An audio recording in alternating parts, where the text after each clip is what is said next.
Second scheduled speech today is from Peter Brissett.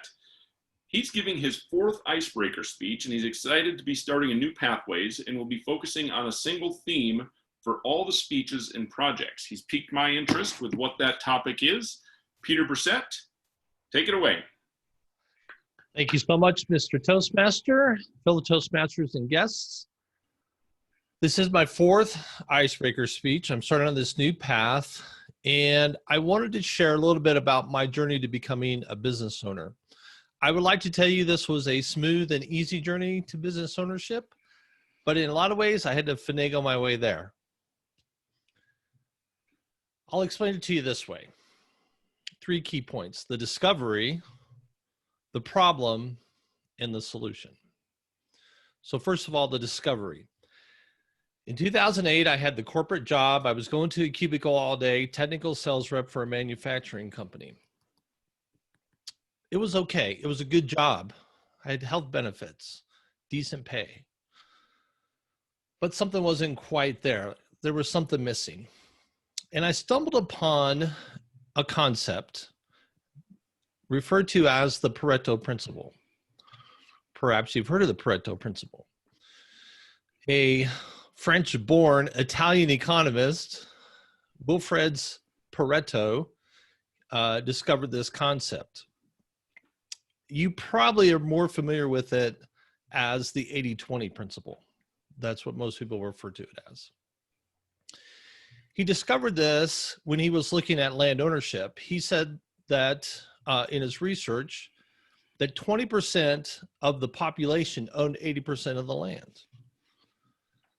And he began to use that theory throughout economics. And I began to read about this principle and kind of study it a little bit. And I said, well, this looks interesting, but what does it mean? So I decided to take my territory at the time, which was about 13 states, about 1,200 customers. And I said, do 20% of my customers bring 80% of the revenue? Sure enough, that was true. I thought, well, that's a fluke. Let me look at everybody else's territories. Their territories were the same way. Well, let me evaluate the entire company's customers. Same thing. 20% of the customers, 80% of the revenue, no matter how I looked at it. Great. Very informational. What do you do with that? Well, I'd gone to visit some clients, and on the plane flight back, I'm contemplating this idea. And a few ideas came to me, and it really revolved around, how do I look at these customers in this top 20%? And what I realized were a few things. One, these customers were easy customers to deal with. They paid their bills mostly on time. They didn't have too many problems in how we worked together. They were really good customers. And I started to evaluate, how much do I spend my time with them versus the other 80% who don't bring much revenue? And it was pretty clear that those others were taking up a lot of time. So I decided to make decisions about, how do I qualify a new prospect, and how do I divvy this up with my team here, and how do we spend our time, and who do we focus on and call, with the goal of really increasing revenues, which we began to do. We started to implement this. We saw increasing revenues, but there was a side benefit that I really didn't realize how powerful it would be, and that was just efficiency and time. I had a lot of free time in my day. And what I really realized was then the problem. You see, my ultimate goal as I started to look at this was, how do I work less? Like, how do I spend less time in the office but make more money? My employer did not see it the same way. They figured, if you work 45 hours a week and do this, what would happen if you worked 50? Work 55, man, you're doing great. And that made me stumble on what's known as the business owner's game. How do you make more money in less time? It really sank in at that point that I had to do something. I had to make some type of change. And I began to look at different options, but I had a good job. I had people to support and provide for. But at some point, it just became too much. thus the solution. I had to get fired a few times. That's the solution.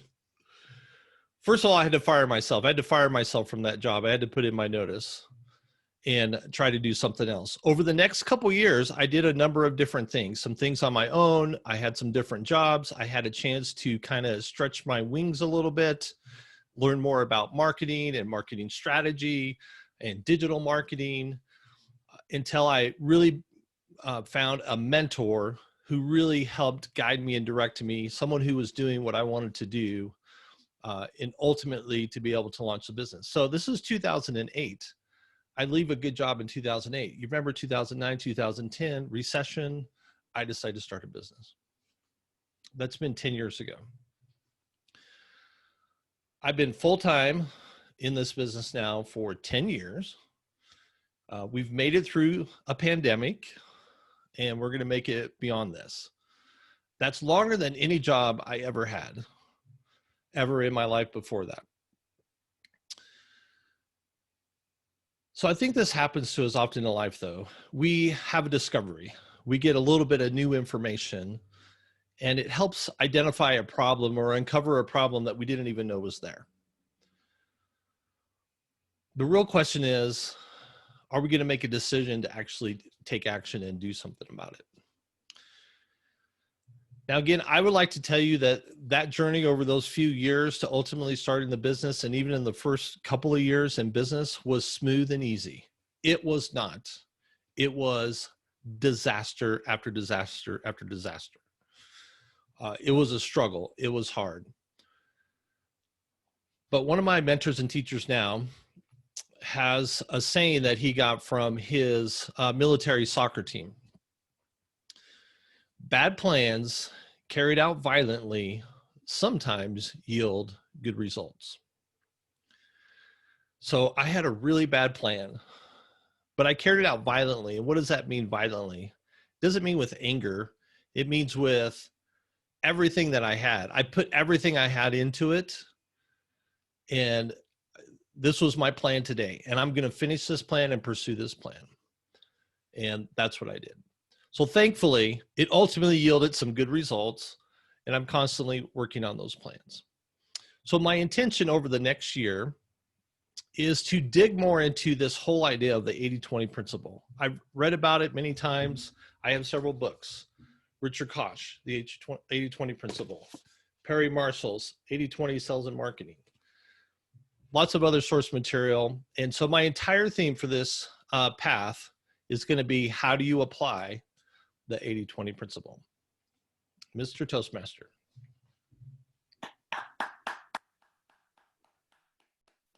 Very good.